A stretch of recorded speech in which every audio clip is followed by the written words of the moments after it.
So, thanks for joining ready? us today. We're here with the opponents of Proposition 24, which deals with data privacy.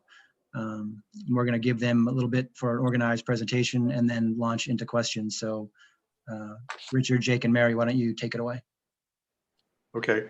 Well, good morning. Thank you very much, and really appreciate this opportunity.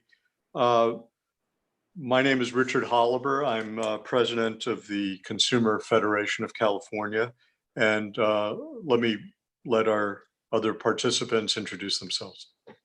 Hi, good morning. My name is Jake Snow. I'm a technology and civil liberties attorney at the ACLU of Northern California. It's great to be here with you all. And hi, my name is Mary Sohn Ross. I was a co-author of the current privacy law, the California Consumer Privacy Act, and now I'm working on the No on 24 campaign. Okay, great. So I'll start. We've divided our presentation up, and we each have different areas we want to cover.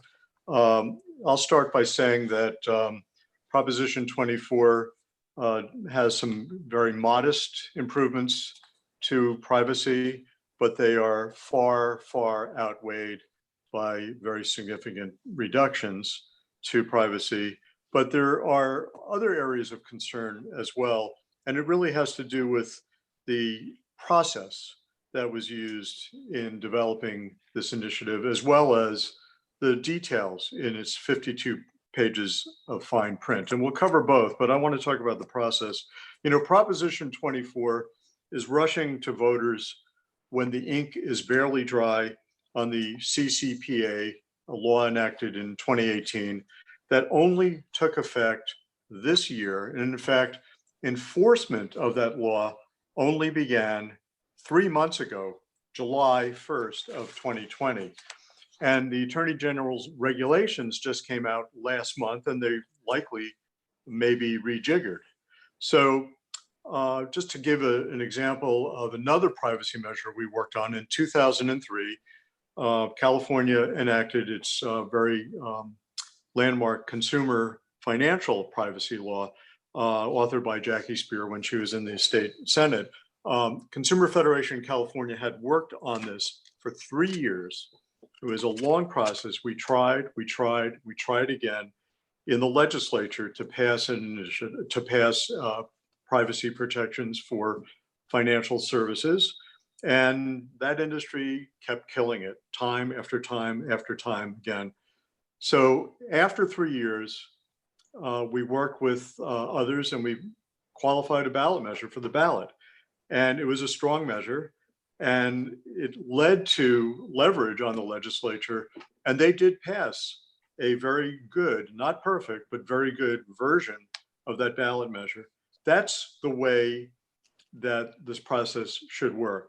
You exhaust your options in the legislature, and if you reach a conclusion you can't get anything done there, the ballot is the last resort. Now, none of that happened here. Mr. McTaggart, who along with Senator Hertzberg are acting like they are the kings of privacy for the state of California, decided to go directly to the voters without making the effort to go through the legislature. And yeah, the legislature can be difficult, but you know, there's a reason it exists. It allows a public process. It allows all parties to weigh in. It allows very serious deliberation, consideration of impacts, and amendments to accommodate those impacts until you reach a final product. Well, that was not what happened here. This was not a public process at all. These two privacy kings, Mr. McTaggart and Senator Hertzberg, decided what special interests would be admitted behind closed doors to cut backroom deals.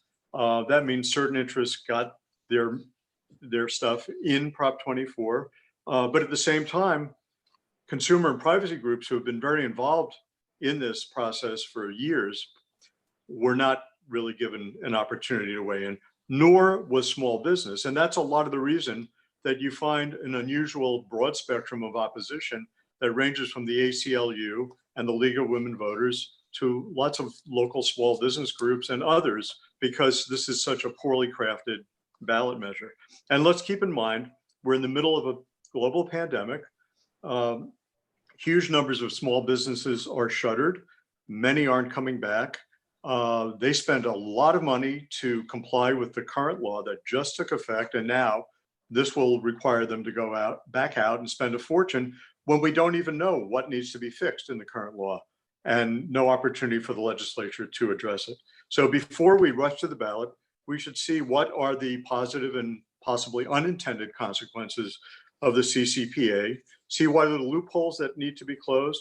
There should be an earnest effort by the legislature to make any changes that are needed before one super wealthy individual rushes to the ballot to rewrite this in a very complex, dense 52-page ballot measure that very few people will take the time to understand. And let me just add that Prop 24, as it appears on the ballot, is the third version of this proposal that was drafted by Mr. McTaggart. When you go from his version 1 to version 2 to version 3, which is what is on the ballot, you get to find out who is allowed into those back rooms to cut special deals. And these really create the illusion of privacy, but in fact, there are significant steps back for the privacy rights of Californians. I'll pass it on to my colleagues to get into other details. Thank you. Thanks a lot, Richard, and thanks again to everyone for having us here today. I think the first thing that is important for us all to be thinking about when we look at what privacy law should provide for Californians is that privacy law needs to start by thinking about the impact of policies on vulnerable communities. We have all seen, from harms from the global pandemic to victims of police violence to recently damage from wildfires, that people who are most vulnerable are suffering the brunt of the burden and the most of the harm from those catastrophic events. And unfortunately, Prop 24 wasn't written with the privacy concerns of those people in mind.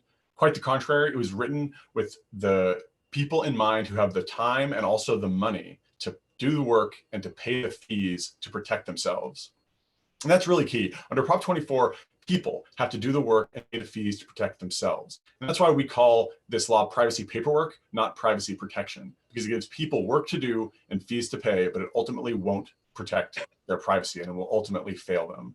I'll highlight three aspects of this law. And the first one is pay for privacy. This notion that companies can charge people for exercising their privacy rights. Under Prop 24, new exceptions are added so that people can be charged for exercising their privacy rights when it comes to loyalty programs and rewards programs. And that is really problematic because under California law, under the California Constitution, privacy is an inalienable right. And that means that people should have that right no matter where they come from, no matter who they are, and no matter whether they have the resources to pay for the privilege of having privacy. Privacy isn't a luxury good, and it's not something only wealthy people should have. It's something that every single person in California should have. And pay for privacy is fundamentally inconsistent with that. The framework in Prop 24 is based on this idea that if you give rich people privacy, there will be some left over for everyone else. It's like the trickle-down economics of privacy law fundamentally. And we think that that should be rejected at the ballot box. The second thing I want to talk about is the global opt-out. Now, under CCPA, under current law in California, if there's a browser signal or an app setting that says, I want to opt out once, set it and forget it for all of the sale of my personal information, then I can do that and companies have to comply with it. That's the law in California. But under Prop 24, that's weakened, and there are circumstances where companies don't have to comply with that global opt-out. So people could be forced to go to every website. I mean, think about how many tabs you have open in your browser right now, or how many apps you have on your phone. You would have to go to every app and every website and opt out separately. And that's a totally unreasonable burden to put on anyone, but in particular, it's a burden on people who are just struggling to pay their rent, to have a place to live, to stay healthy with for themselves and their family, or to engage in all the other burdens that people are under in this difficult time. And that's the analysis that our analysis, but it's also the analysis of the EFF and the League of Women Voters. And so people who have looked at this and done the legal analysis have concluded that the global opt-out is really put in peril, and that's a huge problem. Finally, I want to talk about some of the other exceptions in the law, because I think those are ultimately the thing that pushes this way into the realm where we're talking about this being bad for privacy overall and not overall a step forward. There are new ways for the police to put a freeze on people's rights, like protesters against police violence with no suspicion whatsoever. There's a provision depriving workers of privacy protections for 2 more years. There's a narrowing of the definition of biometric information to exclude material that isn't used to establish identity as a matter of intention. So now a company can just claim they didn't intend for something to be a biometric. There's an expansion of the definition of publicly available that would exempt companies like Clearview, which is selling people's identities to the police by using facial recognition. And there's even more of those kinds of loopholes and exceptions built in. And all of those in the 52 pages of details and fine print mean that this law is a step backward and is bad for privacy overall. Thanks very much. I'll hand it off to Mary. Great. Thanks so much.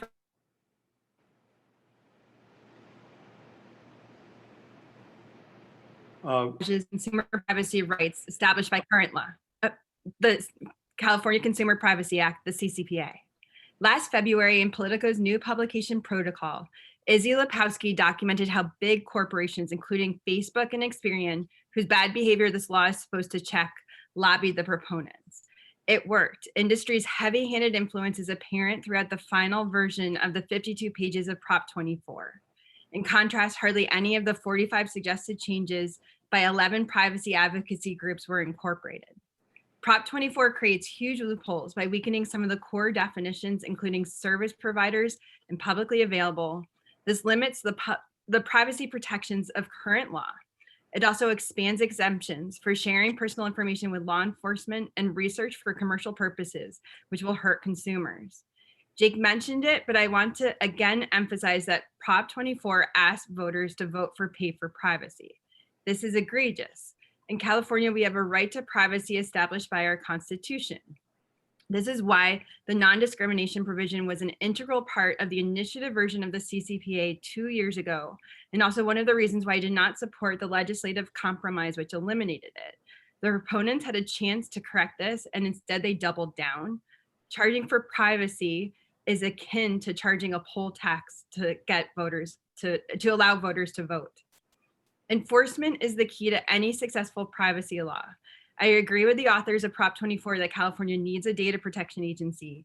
Unfortunately, this one is a woefully underfunded paper tiger that delays enforcement and undermines the Office of the Attorney General. Prop 24 will make it even harder for businesses to comply with current law, raises compliance costs, and adds an unnecessary level of uncertainty into the compliance process. This is bad for business and consumers. Businesses must already be in compliance with the CCPA and are now addressing further changes required by the AG regulations. The official state estimates are that businesses already spent $55 billion complying with the CCPA. If Prop 24 passes, they will have to go through this process again, while many businesses are dealing with both the pandemic and the financial crisis. In conclusion, I wish to remind you of the history of the CCPA. We needed an initiative to get Sacramento to pass it, but they did, and California now has the most comprehensive consumer privacy law in the United States, a model that other states and perhaps even the federal government will follow. Corporate lobbyists try to weaken it through Sacramento, but the nonprofit privacy advocates were its vocal defender and the law remains strong. The process worked. Privacy legislation is complicated. Case in point, Prop 24 is 52 pages long. Further, the CCPA is so new, we don't know what needs to be changed. Give the CCPA a chance to work, then tweak it through the legislature so that all stakeholders have a chance to be heard and through a process that provides a bit more transparency and accountability for elected officials who answer to the people who vote them into and out of office. Thank you. Hertzberg and McTaggart told us that they agreed to 27 of 41 recommendations made by the EFF. And they also made the powerful argument that Shoshana Zuboff, who I think is a genius, is on their side. So any reaction? Well, I can speak to the letter. With respect to the letter, we wrote the letter. We get to decide whether our recommendations were accepted, and they weren't. Like a small single-digit number of those exceptions of those recommendations were accepted. 27 of them were not accepted. So that's not true, and we get to decide. With respect to Shoshana Zuboff, I think that's a question that is fair to ask, but fundamentally, it's unfortunate because what we have here is a law that essentially memorializes surveillance capitalism into the California law. It says that people can be charged for exercising their privacy, and that's hugely problematic. And something that I think voters should be looking at closely and rejecting. And just the 2 points I want to make are in terms of the changes, not only were most of the changes by the privacy advocates rejected, but then the final version made even more business friendly changes that undermine all of the privacy protections of the law. So there isn't a letter that goes through all of those changes, but it's significantly worse. And that's what voters are going to vote on November 3rd. I too respect Shoshana Zuboff so much. And I reached out to her and had a 2-hour phone call with her. And it boiled down to, she didn't think the law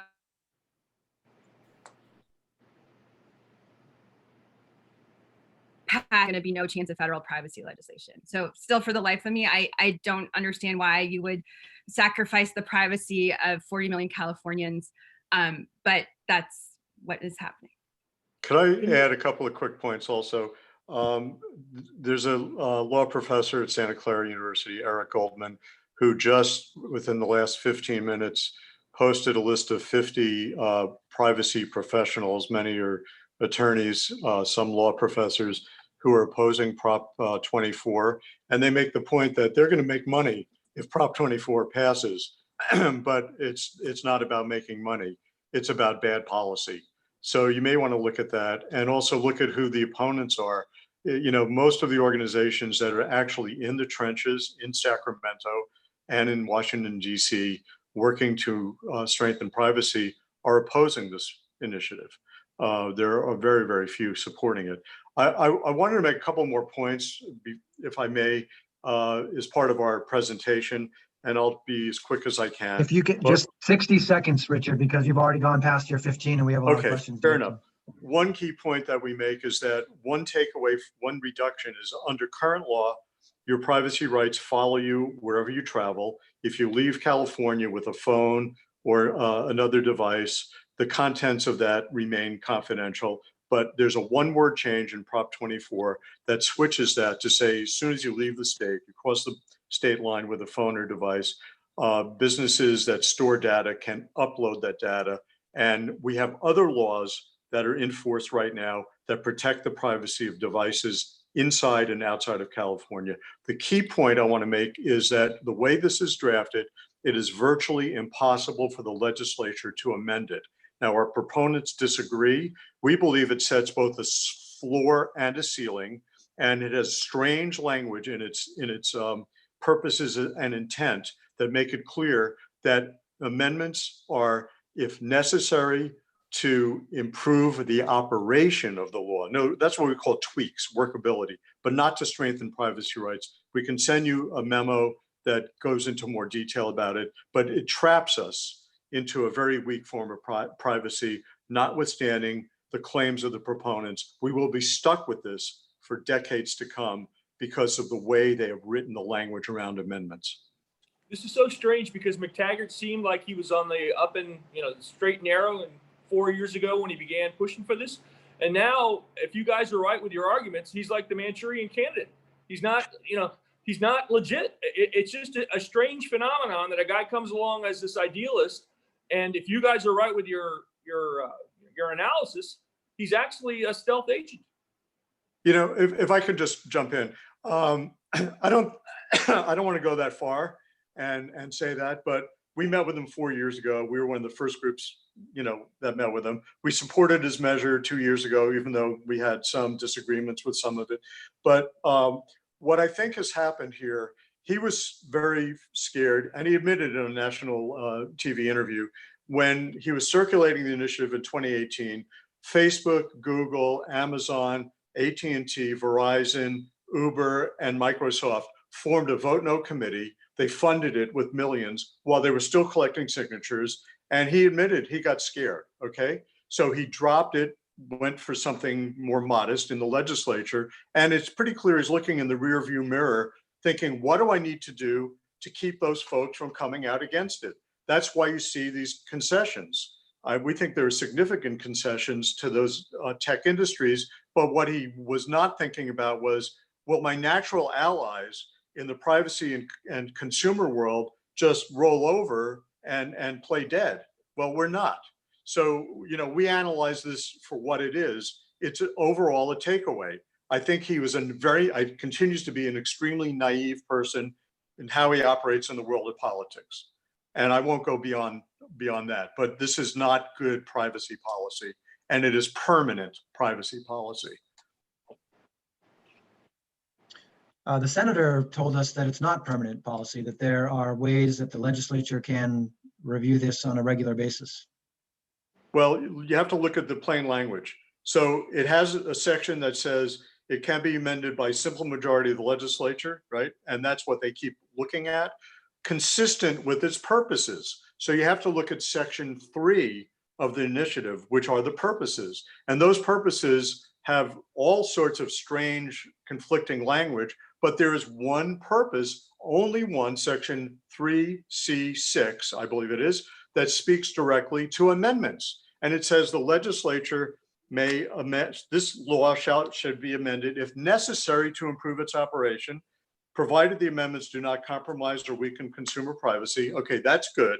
While giving attention to the impact on business and innovation, which means if business doesn't like it, if it's going to reduce their profit maximization, they will say it was not given consideration. They'll run to court. And that's why Consumer Reports, which is officially neutral, wrote in July, while the initiative places a floor on weakening amendments, it includes ambiguous language that could be exploited to throw out legislation that would improve it. It could be interpreted to state that the initiative is designed to calcify, like freeze, a particular and relatively weak mode of privacy protection. So any attempt to strengthen this will go to the courts, and the courts will, we believe, rule that it's not consistent with the purposes. And courts have unfortunately, California courts have thrown out in the last year a couple of the best privacy laws by reading into them things that were not even there. I'd be happy to provide background information on that.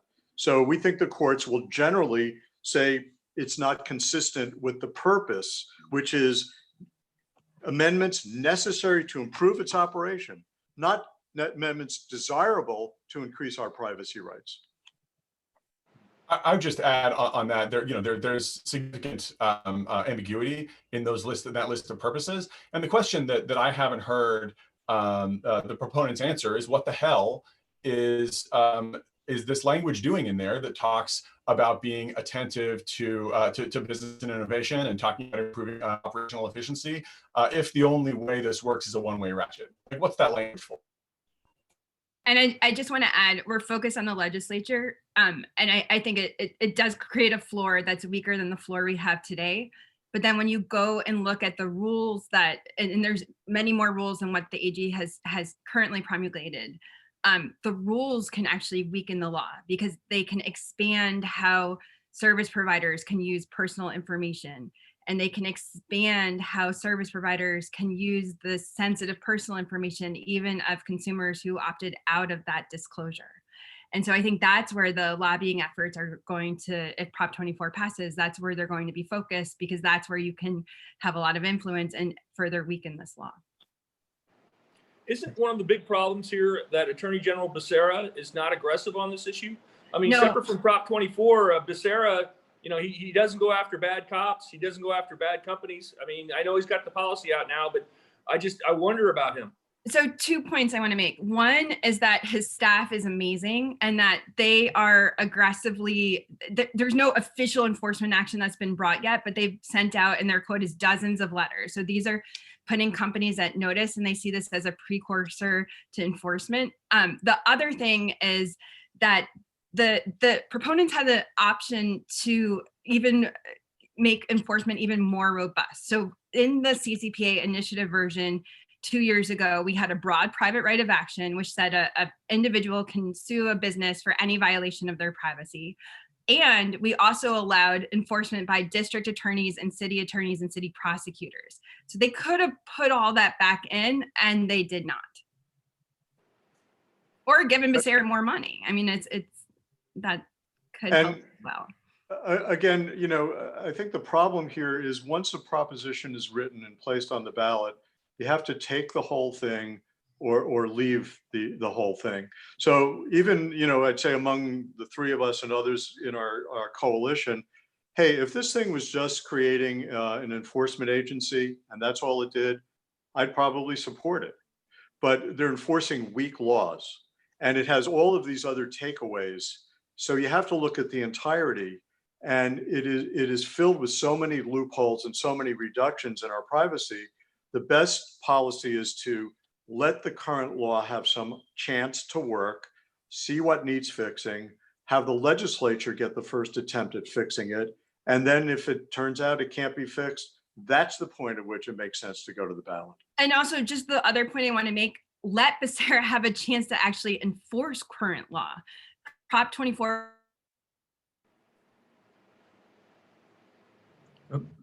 I think you froze, Mary. 2023, and only for violations. Pardon? I said, I think you froze for a little bit. Oh, I'm sorry. I was just saying, can you hear me now? I can hear you now, yeah. Okay. That it's the best policy is let Becerra and his team enforce current law. And what Prop 24 does is it effectively delays enforcement for 3 years, because it says that anything that's amended or added by Prop 24 is not enforceable until July 1st of 2023, and only for violations after that point. And so I think it's really going to hurt their efforts right now. And the way to get businesses to comply is with the threat of enforcement. I appreciate that this law is very much in its larval stage right now. And the complexity of it, you're right, is something that the legislator probably ought to be tinkering with more. But given that there's all these loopholes in the new version of it, don't those same loopholes exist in the existing version? And the organizations have already found ways to wiggle around those particular loopholes? So the loopholes that are added by Prop 24 don't exist in CCPA. You know, a lot of the ones that we've talked about today, whether it's the exception for leaving the state, or for putting a freeze on people's rights when they go to a political protest, or depriving workers of protections for 2 more years. Those are brand new exceptions, don't exist in the CCPA. There's more, there's trade secrets. But I think the question was about problems with CCPA, right? Right. Aren't there already a whole bunch of loopholes that the companies have had a lot of time to look at and work through? And that, I mean, this is the argument they make, that this is a way of addressing the existing loopholes as opposed to creating new ones. Yeah, but they're not. They don't fix the loopholes, and they create many more loopholes.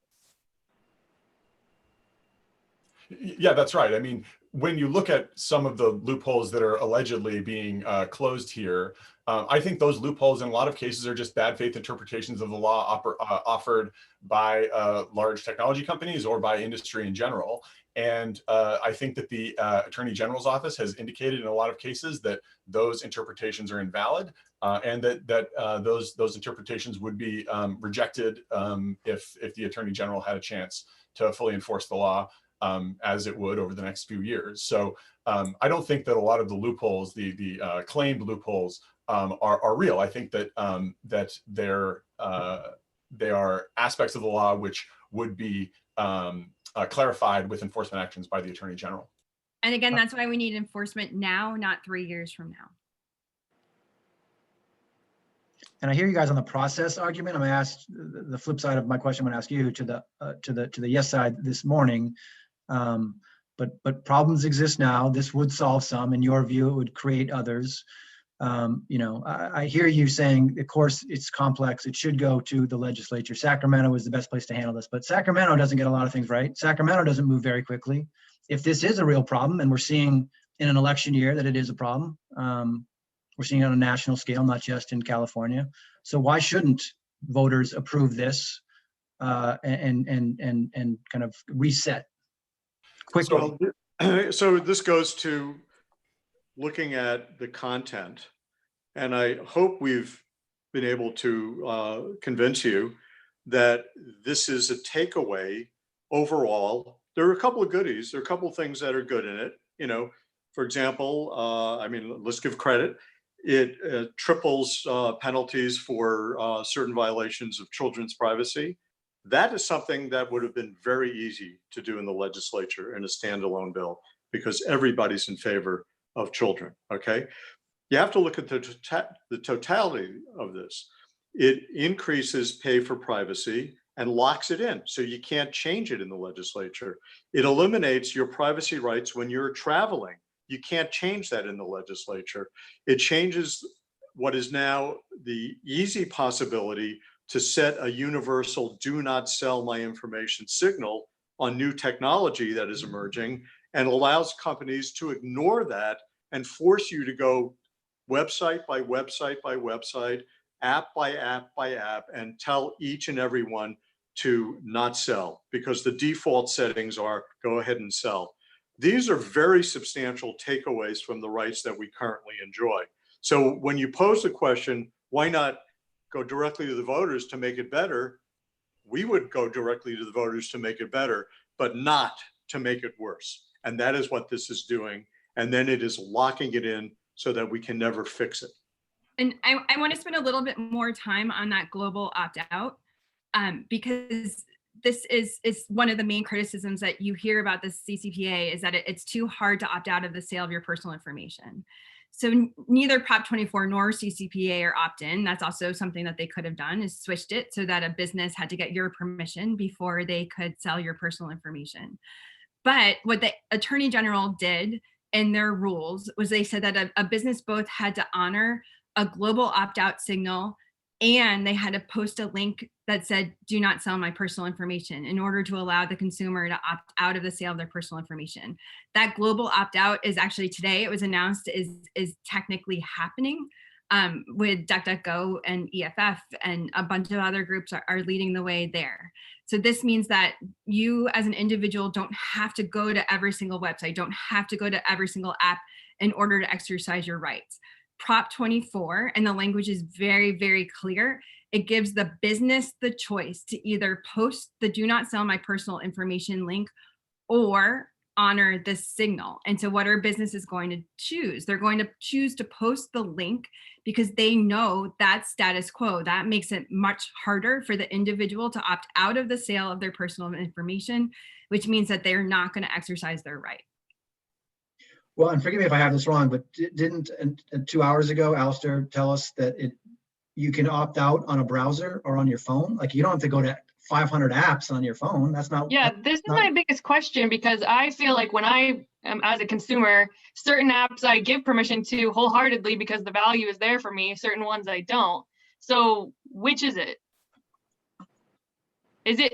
He made it sound like your device is going to give you a global opt-out, and then you can work backwards against the ones you don't. So if you look at the language of Prop 24 and you look at the language of the Attorney General's regulations, the answer is that Prop 24 changes the framework so that companies don't necessarily have to comply with that global opt-out in your device. And that's true if you look at the language. It's 135A, B, and G. And then if you can, I just tell you, you can look at section 999-315 of the Attorney General's regulations. Sections A and G of the Attorney's regulations are the relevant ones. And if you look at those, it says that the global opt-out is now optional if they don't have a do not sell link. And look, that's been our analysis at the ACLU. It's also the analysis of the EFF, who's neutral. Consumer Reports, who is also neutral, said that this is ambiguous at best. If you look at their writing on the subject, and the League of Women Voters also concluded that this opt-out is no longer mandatory and global. And so, the proponents can say that that's not the case, but independent legal analysis from groups that are in opposition and groups who are neutral have said that the global opt-out is in peril. It's also analysis that law firms like Jenner and Block have been giving to their clients, saying that this is now optional. So this is something that I know you're going to hear from the proponents, that it is in fact global, but independent legal analysis reflects otherwise. And, let me just read the Consumer Reports stated, and this is a direct quote: "The ballot initiative creates a confusing mechanism for consumers to exercise their rights to stop the sale or sharing of their personal information. The ballot initiative could reduce choices for consumers and make it even more difficult for them to opt out in comparison to the CCPA rules." Now, I think this gets to kind of the real central point, and I don't want to quote from other newspaper editorials, but I'll paraphrase. This is a dense, confusing, complex 52-page measure that lots of folks are interpreting lots of different ways. It is not a clean measure. I think there's enough bad in it and also enough doubt about the claims the proponents are making that the logical thing is to reject this complex measure. How many people are going to read it? I mean, I've read it. I've worked on privacy for 20 years. Most of the voters look only at the summary. But if you stop and start to read it, this is why groups like the League of Women Voters have read it without checking in to see, what each side is saying. And they've concluded that this is poorly drafted, and the net effect is to reduce your privacy rights and then to make that reduction permanent. When these kinds of serious doubts are being raised, and it's not just from privacy folks, it's from business groups that represent small business that are going to be impacted as well, we should vote this down and start first in the legislature. And then if that fails, at that point, it might make sense to have a clean ballot measure, not one as hard to comprehend as this one.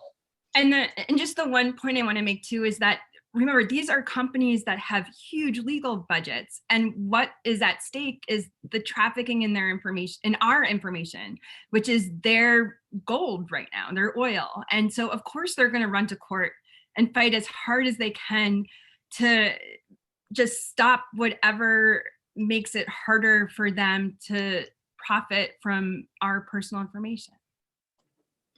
Could you briefly discuss the private right of action aspects of this? Because we touched on it this morning.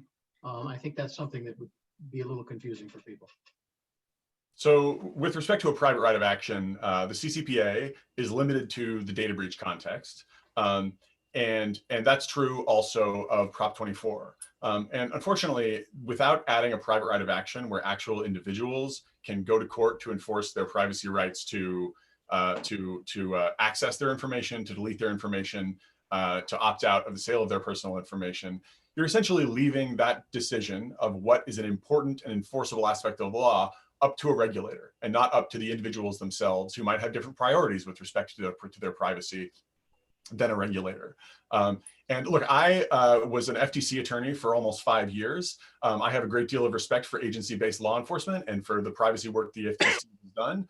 But unfortunately, having a single regulator is a recipe for under-enforcement of the law and effectively for more likely industry capture, where regulators have a familiar relationship with the companies they are regulating. And so here, where you have an agency, I think that's a huge risk. And the agency here isn't funded adequately to really enforce the law. And so without a private right of action, you're going to see companies taking a gamble on violating the law and then seeing if they get an inquiry from the regulator instead of complying with it, because they know that if they don't, then people will be able to take action in court against them.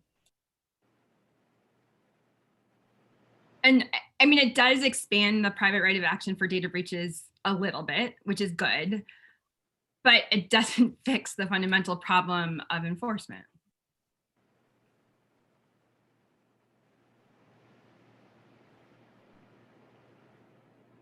Any other questions by the board? Oh, this is such a confusing issue. I mean, what we're being told by one side and the other is just diametrically opposed, right down to the global opt-out and other factors. And so I'm just wondering, I think your main argument here then is, what do you have to lose by leaving the CCPA intact as it stands, warts and all, and seeing how it plays out? The problem being has the legislature already identified some of the problems maybe that are addressed in Prop 24? That are they already moving ahead on fixing some of these problems that exist in the existing law? Well, I think the legislature is waiting to see what happens in large part. But I mean, just this past session, despite the fact that we had a global pandemic and wildfires, the privacy laws surrounding contact tracing got pretty far, spearheaded by Assemblymember Chow and Assemblymember Wicks.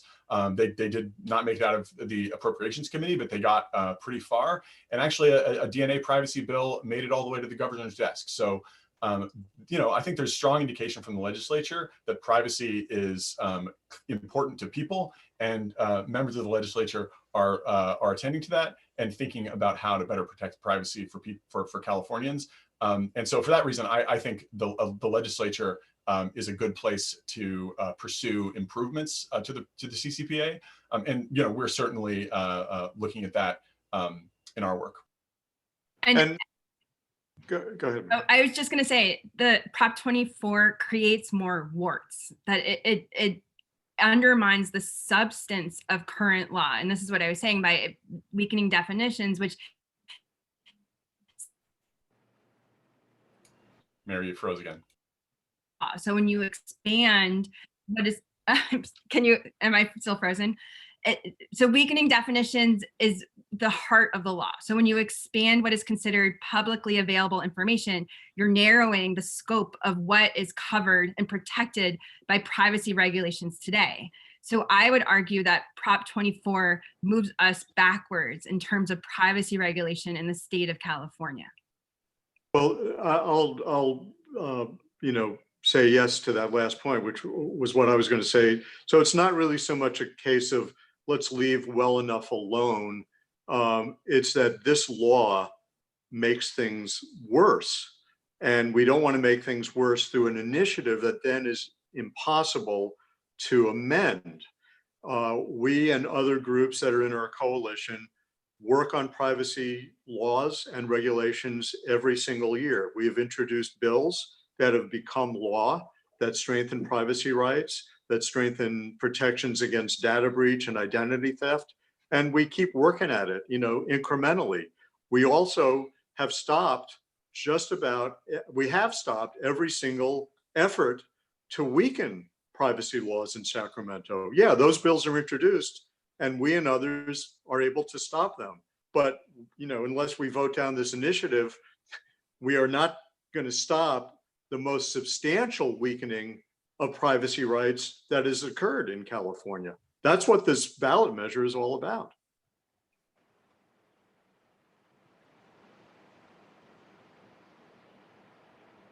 Any other questions from the board?